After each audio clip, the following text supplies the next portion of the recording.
الحمد لله رب العالمين والصلاة والسلام على رسوله الكريم أما بعد فأعوذ بالله من الشيطان الرجيم بسم الله الرحمن الرحيم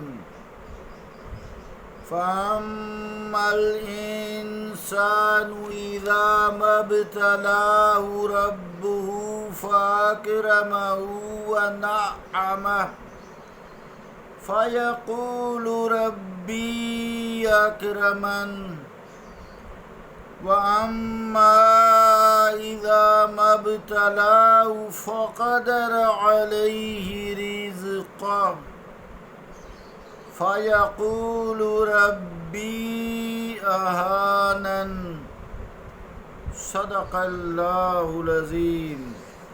واجب الاحترام سامعین، السلام علیکم ورحمۃ اللہ وبرکاتہ۔ سورہ الفجر کی 2 آیات 15 اور 16 نمبر تلاوت کرنے کی سعادت حاصل کی ہے۔ ان آیات کا ترجمہ یوں ہے: پس مگر انسان بھی عجیب شے ہے کہ جب آزماتا ہے اسے اس کا رب، یعنی اس کو عزت دیتا ہے اور اس پر انعام فرماتا ہے، تو وہ کہتا ہے میرے رب نے مجھے عزت بخشی، اور جب اس کو یوں آزماتا ہے کہ اس پر روزی کو تنگ کر دیتا ہے تو کہنے لگتا ہے کہ میرے رب نے مجھے ذلیل کر دیا۔ اللہ کا قول سچا ہے جو بڑی ہی عظمت والا ہے۔ عزیزان گرامی قدر، السلام علیکم ورحمۃ اللہ وبرکاتہ۔ انسان کی خصلتیں 2 گروہوں کی شکل میں بتائی ہیں۔ دونوں گروہوں کا رویہ اللہ تعالیٰ کی عطا پر الگ الگ ہوتا ہے۔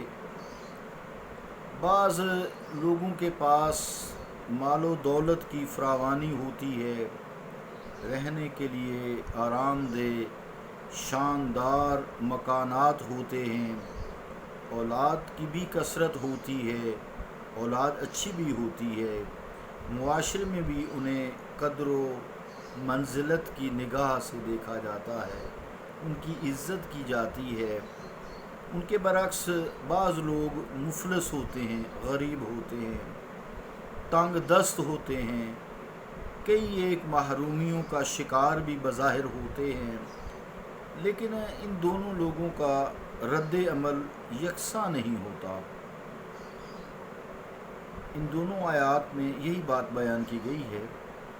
مادہ پرست ذہنیت کے مالک تو یہ سمجھتے ہیں کہ یہ ان کی خوشحالی، یہ دولت کی ریل پیل، ان کی قدر و منزلت اس وجہ سے ہے کہ اللہ تعالیٰ کی جناب میں وہ بڑے معزز و محترم ہیں، اس لیے اللہ تعالیٰ انہیں بے پناہ انعامات دے رہا ہے۔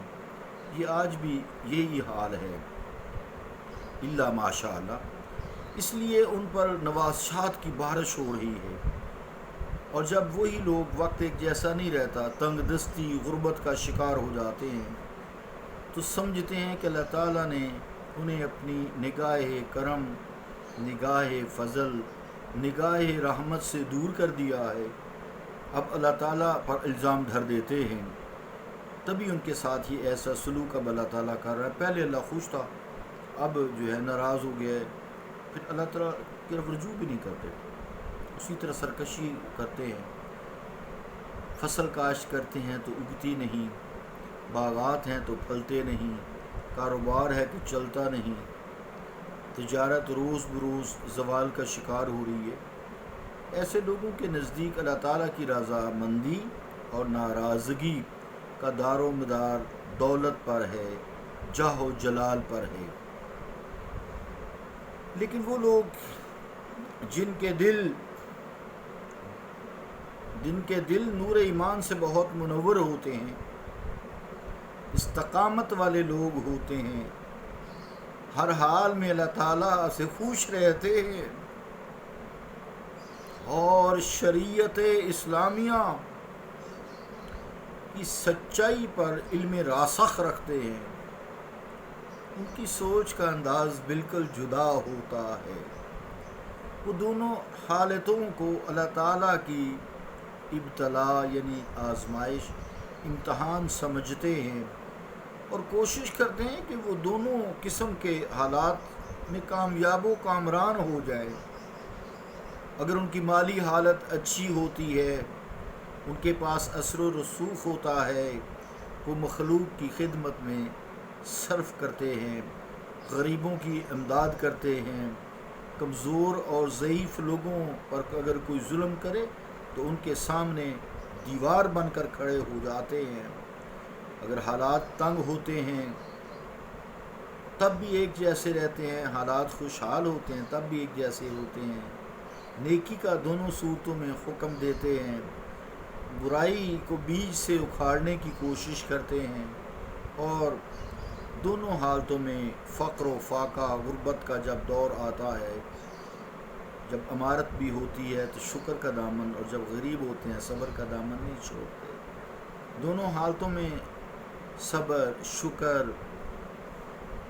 کا جو پہلو ہے ان کی ہر ادا سے اجاگر ہوتا ہے۔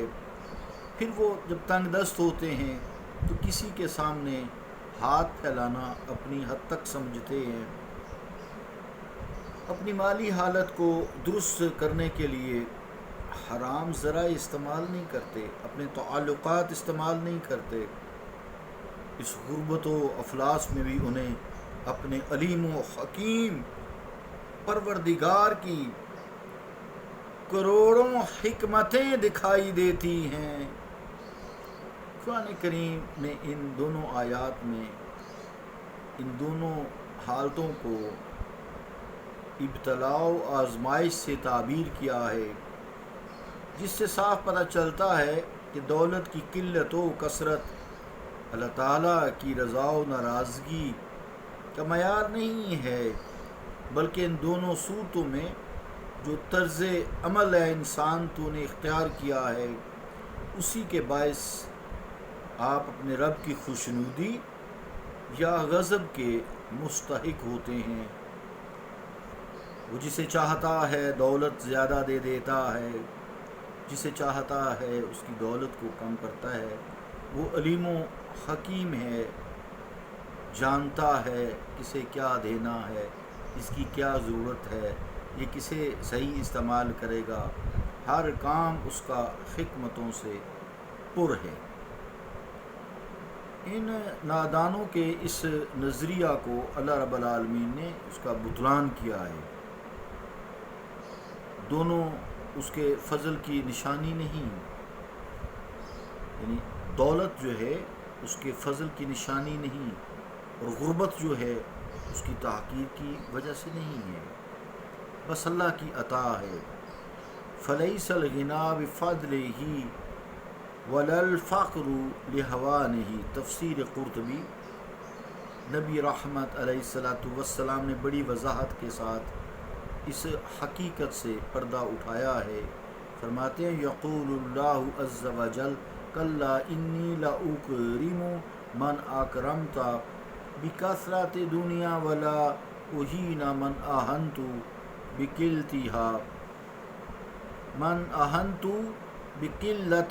انما اکرم من اکرمت بطاعتی واہین من اہنت بمعصیتی۔